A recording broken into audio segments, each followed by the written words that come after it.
Hello friends, welcome back with other division that is gymnosperm. हम लोग आज देखेंगे कि जिम्नोस्पर्म के अपने क्या कैरेक्टरिस्टिक फीचर्स हैं जो अदर डिवीज़न से अदर प्लांट से इन्हें डिफ्रेंशिएट करते हैं। ओके, और देखेंगे इसके साथ साथ कि इनके क्या इकोनॉमिक इम्पोर्टेंस हैं।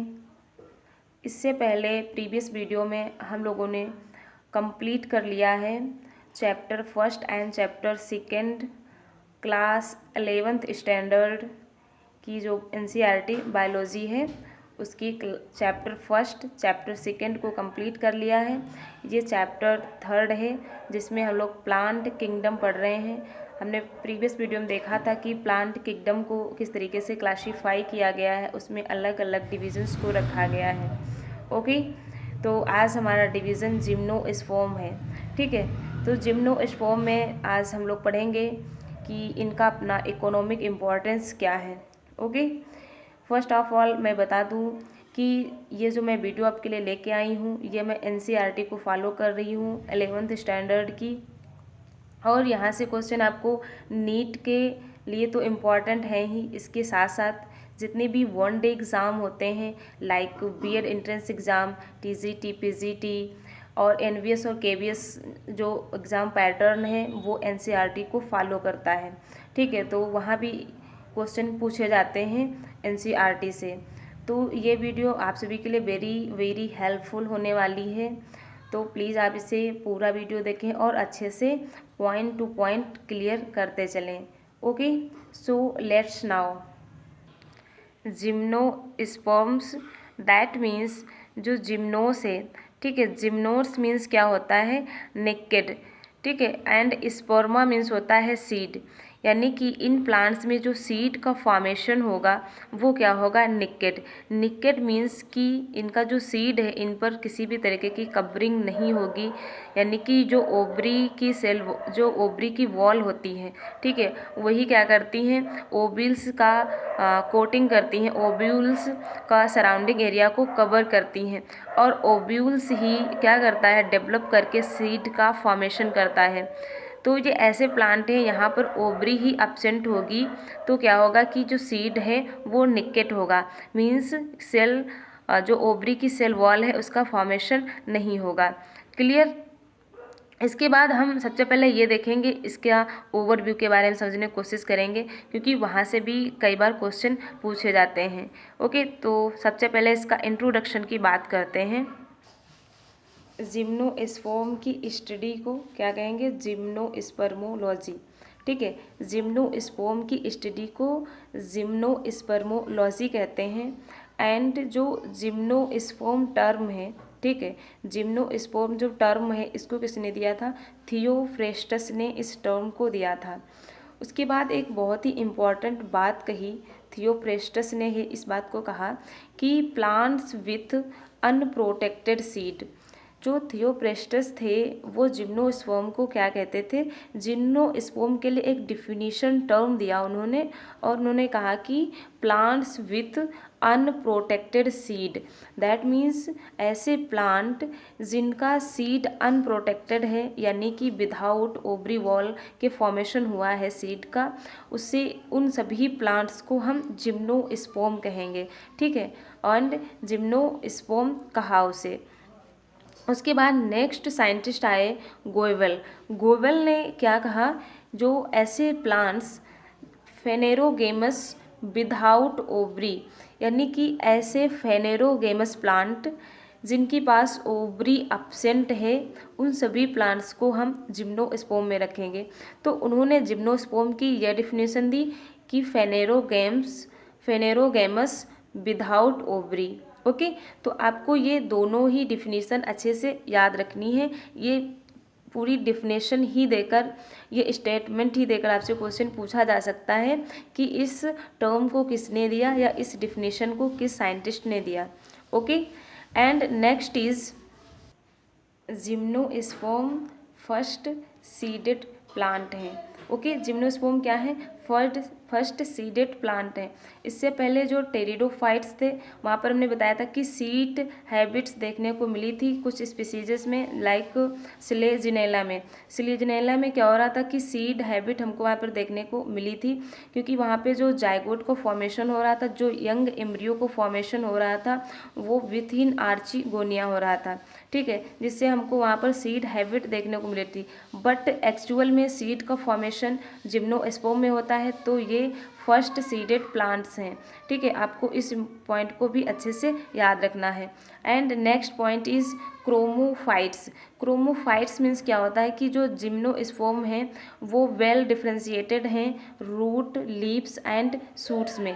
क्या है, रूट का फॉर्मेशन अच्छी तरीके से हुआ है, इनकी जो रूट है वो टाइप रूट है, ठीक है। इनके पास लीव्स हैं, जो कि यहाँ पे लीफ में तो बहुत ज़्यादा पॉलीमॉर्फिज्म देखने को मिलेगी, जैसे कुछ लीव्स होंगी जो कंपाउंडली होंगी, पिन्नेट होंगी, सिंपल होंगी, ठीक है। तो यहाँ पे वेल डेवलप्ड लीव्स देखने को मिलेंगी, इसके साथ साथ सूट देखने को मिलेगा, यानी कि जो प्लांट का एपिकल पार्ट है उसे हम लोग सूट कहते हैं। तो plant root, leaves and shoot में डिफ्रेंशिएटेड होंगे, okay. And next point is very very important, ये प्लांट क्या है, लास्ट आर्चिगोनिएट है, ठीक है। आर्चिगोनिया का फॉर्मेशन कहाँ से स्टार्ट हुआ था, एल्गी से आर्चिगोनिया का फॉर्मेशन स्टार्ट हुआ था, ठीक है। जो आर्चिगोनिया है ये क्या है, फीमेल सेक्स ऑर्गन है। तो जिम्नोस्पर्म में क्या हुआ कि जिम्नोस्पर्म ऐसे प्लांट हैं जहाँ पे आर्चिगोनिया देखने को तो मिलेगी अभी, लेकिन इसके बाद जब एंजियोस्पर्म में आएंगे तब वहाँ हमें आर्चिगोनिया देखने को नहीं मिलेगी। और इसी में जिम्नोस्पर्म में एक ऑर्डर आता है नीटेल्स, ठीक है, ये इसका एक्सेप्शन है, इसे आपको अच्छे से याद रखना है। जो ऑर्डर नीटेल्स है इसमें नीटम, इफिड्रा एंड वेल्वेसिया, सिर्फ 3 जेनरा आते हैं इसके अंतर्गत, Gnetum genera, Ephedra genera and Welwitschia. इन 3 जेनरा में क्या होता है, आर्चिगोनिया अब्सेंट होती है, okay. Next is very very important point कि ये क्या होते हैं, फेनेरोगेम्स होते हैं, ठीक है। फेनेरोगेम्स मीन्स क्या होता है कि ऐसे प्लांट्स, इससे पहले जो हमारे पास क्रिप्टोगेम्स थे उनमें क्या हम देख रहे थे कि फ्लावरिंग नहीं हो रही थी, यानी कि no flowering, no ovary formation, ovary का भी फॉर्मेशन नहीं हो रहा था, एंड नो सीड फॉर्मेशन, और सीड का भी फॉर्मेशन नहीं हो रहा था, नो फ्रूट फॉर्मेशन, फ्रूट का भी फॉर्मेशन नहीं हो रहा था। तो वो सभी हमारे प्लांट कैसे थे, क्रिप्टोगेमस थे। उन सभी प्लांट्स को क्रिप्टोगेमस के अंतर्गत रखा गया, एल्गी, ब्रायोफाइट्स, ट्रेडोफाइट्स को, ओके। अब जो हमारे पास जिम्नोस्पर्म एंड एंजियोस्पर्म है इन्हें हम फेनेरोगेम्स के अंतर्गत रखते हैं। मींस यहाँ पे फ्लावर भी फॉर्मेशन होगा फ्लावर का, लेकिन यहाँ पर ओवरी एब्सेंट रहेगी एंड सीड का फॉर्मेशन होगा, ठीक है। एंड फ्रूट यहाँ पर नहीं बनेंगे, यहाँ पर केवल और केवल सीड का फॉर्मेशन होगा, ओके। जिम्नोस्पर्म क्या है, स्पर्मेटोफाइटा है। क्या है, स्पर्मेटोफाइटा है। मीन्स यहाँ पर क्या होगा, पोलन ग्रेन्स का फॉर्मेशन अलग होगा, एग का फॉर्मेशन अलग होगा, ठीक है। तो ये क्या है, स्पर्म का फॉर्मेशन हो रहा है यहाँ पे, तो ये क्या है, स्पर्मेटोफाइटा है, ओके। स्पर्म मीन्स कि जो पोलन ग्रेन है वो मेल गैमिट है, ठीक है। क्या है, मेल गैमिटोफाइट है, इसीलिए हम इन्हें स्पर्मेटोफाइटा भी कहते हैं। And next is tracheophyta. Tracheophyta means यानी कि इनके पास वेस्कुलर बंडल प्रेजेंट होंगे। क्या प्रेजेंट होगा, xylem and phloem tissue present होंगे, जो कि वाटर एंड फूड के ट्रांसपोर्ट में हेल्प करेंगे, ओके। तो इनके पास एक्चुअल में जाइलम एंड फ्लोएम प्रेजेंट है, एंड जाइलम और फ्लोएम प्रेजेंट होने के कारण ही हमें यहाँ पर सेकेंडरी ग्रोथ देखने को मिलेगी, जिससे कि वुड का फॉर्मेशन होगा, यानी कि जो हम फर्नीचर के लिए वुड यूज़ करते हैं, एंड एक अच्छी वुड जो होती है जो कि सेकेंडरी ग्रोथ के बाद बनती है, ठीक है। तो यहाँ पर हमें सेकेंडरी ग्रोथ देखने को मिलेगी because here present is xylem and phloem, okay. तो ये कैसे प्लांट्स हैं, ये ट्रेकियोफाइटा हैं। देखिए ऑल ओवर ये जिम्नोस्पर्म के इम्पॉर्टेंट कैरेक्टरिस्टिक फीचर्स हैं, ओके। इसके साथ साथ हम ये भी देख पा रहे हैं कि इससे पहले वाले प्लांट्स में क्या स्टेटस था, यानी कि इससे पहले जो हमने टेरिडोफाइट्स की बात की वो भी क्या थे, फर्स्ट ट्रेकियोफाइटा थे, ठीक है। वो क्या थे, फर्स्ट ट्रेकियोफाइटा थे। And next is point embryophyta. ये क्या है, एम्ब्रियोफाइटा होता है, यानी कि इसमें एम्ब्रियो को फॉर्मेशन होता है। जायगोट के बाद जायगोटिक म्योसिस नहीं होती है और इसमें स्पोर या गैमेट्स का फॉर्मेशन फिर से नहीं होगा। ठीक है, यानी कि जायगोट डिफ्रेंशिएट होके स्पर्म का फॉर्मेशन नहीं अब करेगा, यहाँ पर जायगोट डेवलप करेगा और एक क्या करेगा, एम्ब्रियो को फॉर्मेशन करेगा, जिससे हम लोग सीड कहते हैं। Okay, and next is point, gymnosperm originate कब हुए, तो ये 200 मिलियन ईयर्स एगो इनका ओरिजिनेशन हुआ। ठीक है, ये ओरिजिनेट हुए। आप हमें कमेंट में बताएंगे कि ब्रायोफाइट्स कब ओरिजिनेट हुए और टेरिडोफाइट्स कब ओरिजिनेट हुए। Okay, and next is Devonian period of Palaeozoic era, यानी कि अगर इनकी इरा के अकॉर्डिंग इनकी ओरिजिनेट होने की बात करें, इनकी ओरिजिन की बात करें, तो ये पेलियोजोइक इरा जो होता है, पेलियोजोइक इरा के डिवोनियन पीरियड में ये ओरिजिनेट हुए। ओके, यहाँ से भी क्वेश्चन पूछा जाता है कि जो जिम्नोस्पर्म है उनका ओरिजिनेशन कब हुआ, कब ये ओरिजिनेट हुए, इसके बाद ये इवॉल्व होने के बाद अर्थ पर ये डोमिनेंट कब रहे, यानी कि ये मोस्ट अबंडेंट कब रहे, तो वो था मीसोजोइक इरा।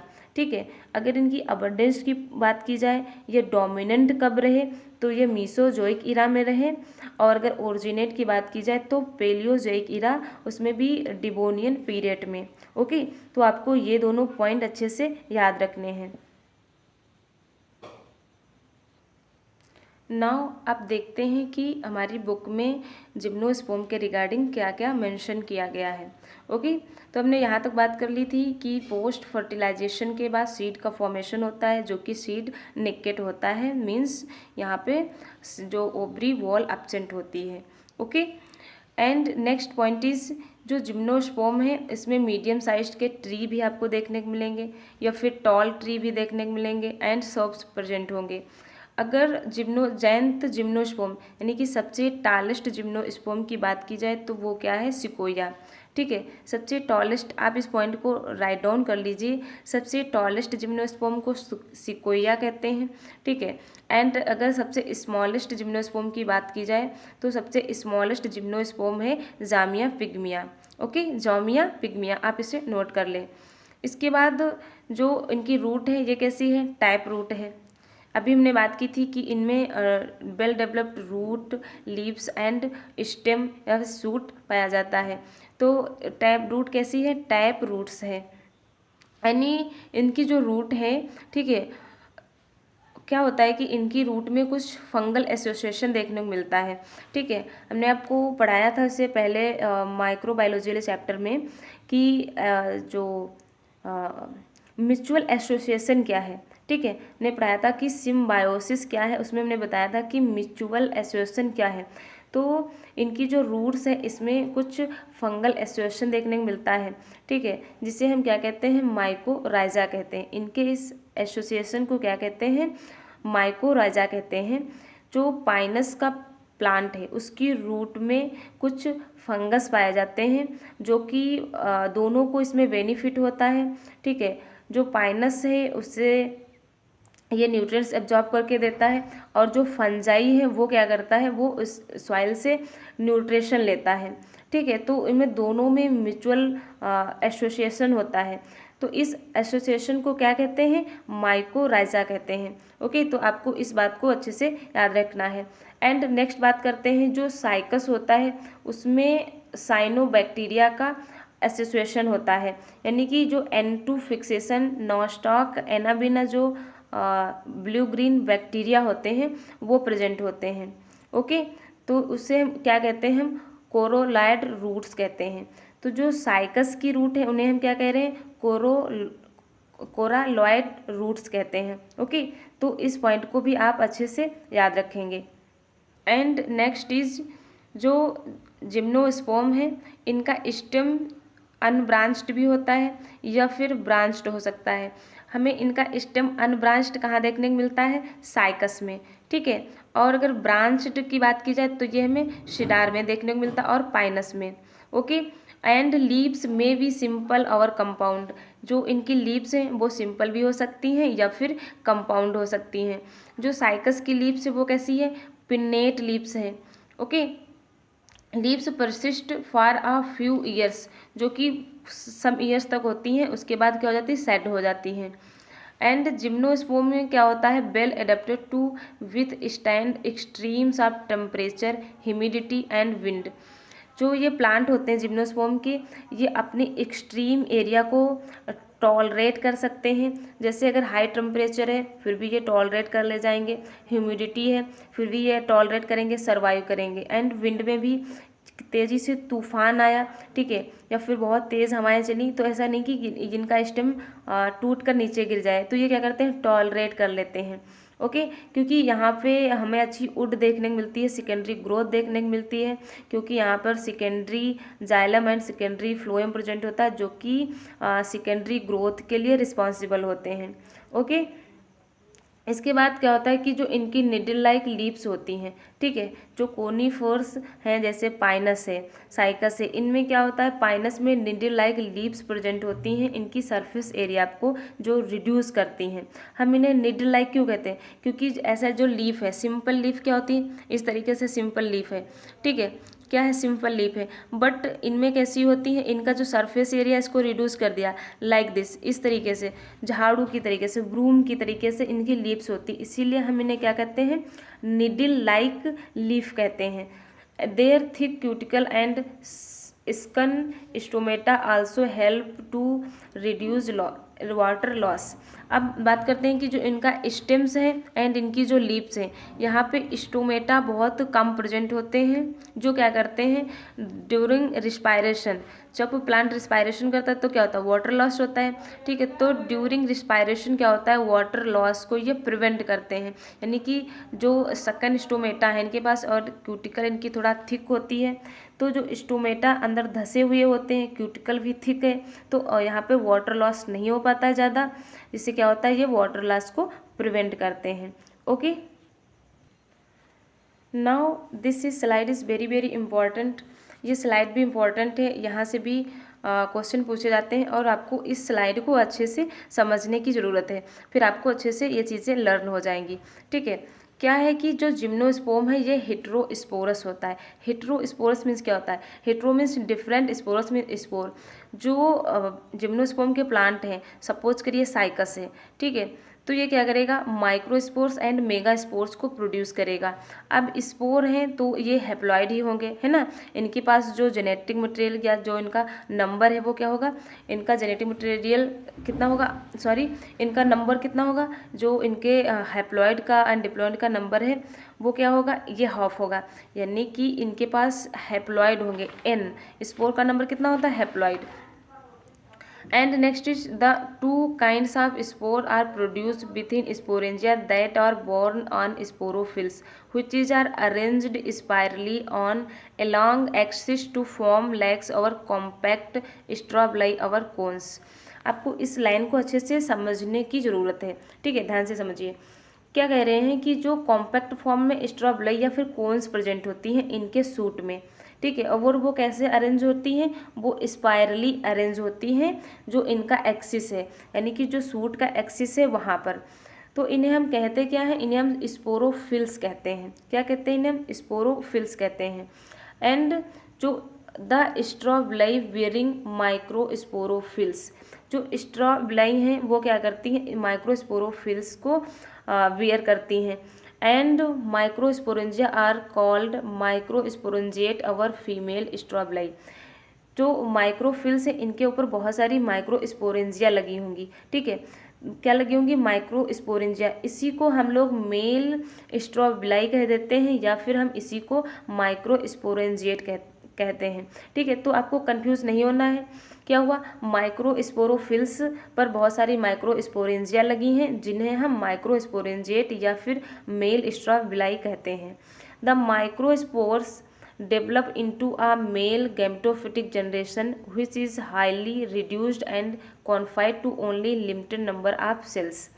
क्या कह रहे हैं यहाँ पे कि जो माइक्रोस्पोर्स हैं वो कहाँ डेवलप होंगे, वो गैमेटोफिटिक जनरेशन है, क्या है, गैमेटोफिटिक स्टेज में जो पोलन ग्रेन जर्मिनेट होंगे, सॉरी, जो पोलन ग्रेन का डेवलपमेंट होगा माइक्रोस्पोरेंजिया के अंदर, तो उसे हम पोलन ग्रेन को ही क्या कहते हैं, गैमेटोफिटिक कहते हैं। क्या कहते हैं, मेल गैमेटोफाइट कहते हैं, या फिर इसे हम गैमेटोफिटिक स्टेज कहते हैं।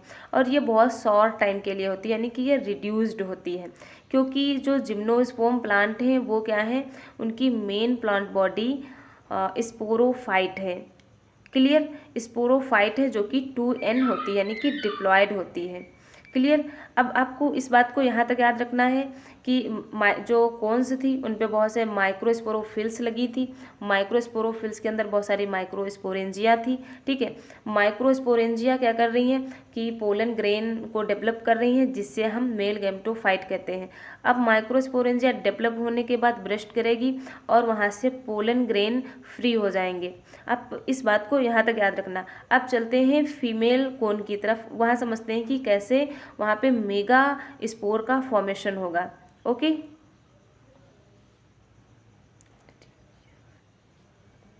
The cons wearing mega sporophylls with ovules our mega sporangia.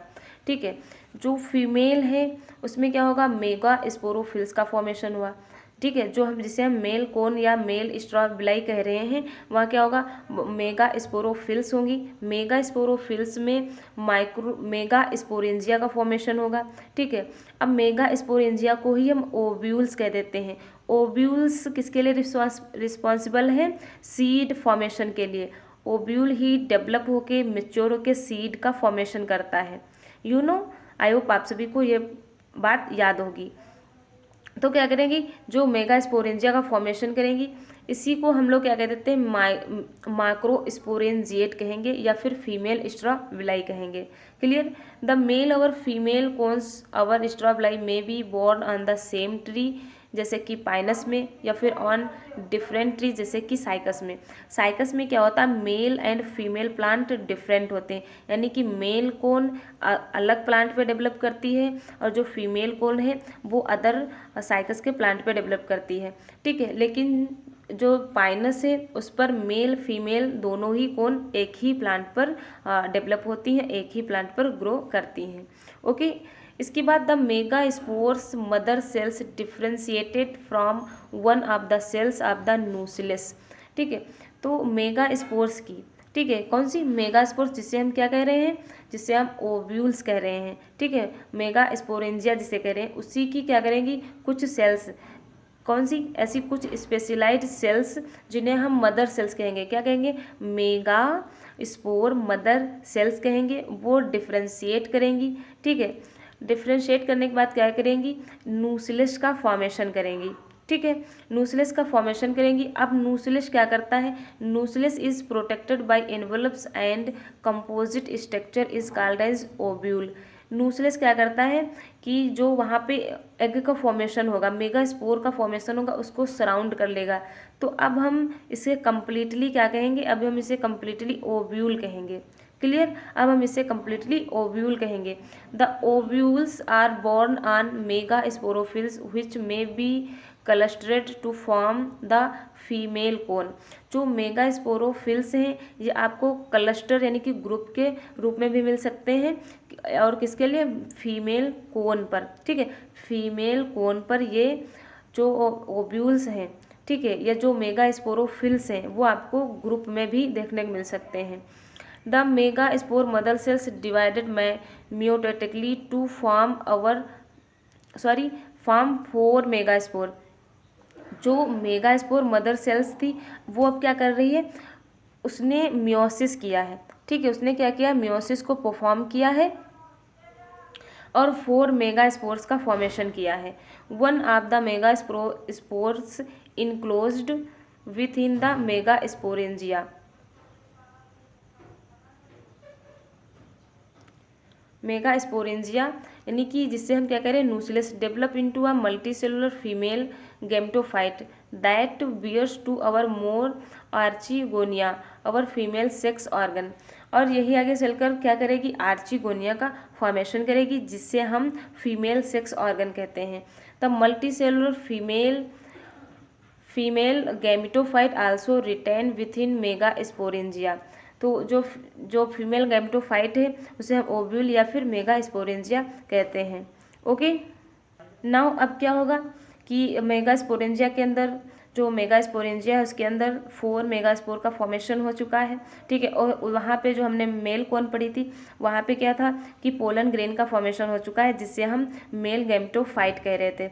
अब वो पोलन ग्रेन रिलीज्ड हो जाएंगे माइक्रोस्पोरेंजियम से, और क्या करेंगे, ये एयर करंट के साथ, ठीक है, एयर करंट के कांटेक्ट में आएंगे, हवा के कांटेक्ट में आएंगे, और ये क्या करेंगे, ये जाएंगे ओव्यूल्स के पास, यानी कि जो मेगा स्पोरोफिल्स है जहाँ पे ओव्यूल्स लगे हुए हैं, तो जो ओव्यूल्स की ओपनिंग है उसके कांटेक्ट में जाएंगे, और वहाँ पे जाने के बाद क्या करेंगे, एक पोलन ट्यूब, यानी कि इस तरीके से आप सपोज करिए कि इस तरीके से एक ओव्यूल है, ठीक है, इस तरीके से एक ओव्यूल है, तो इस सरफेस पे क्या किया, पोलन ग्रेन आया, तो यहाँ पे पोलन ग्रेन ने आकर यहाँ पे बैठ गया, ठीक है। अब उसके बाद क्या हुआ, उसने मॉइस्ट को एब्जॉर्ब किया, उसके बाद उसमें कन्फॉर्मेशन चेंजेस हुए एंड पोलन ट्यूब का फॉर्मेशन हुआ। किसका, पोलन ट्यूब का फॉर्मेशन हुआ।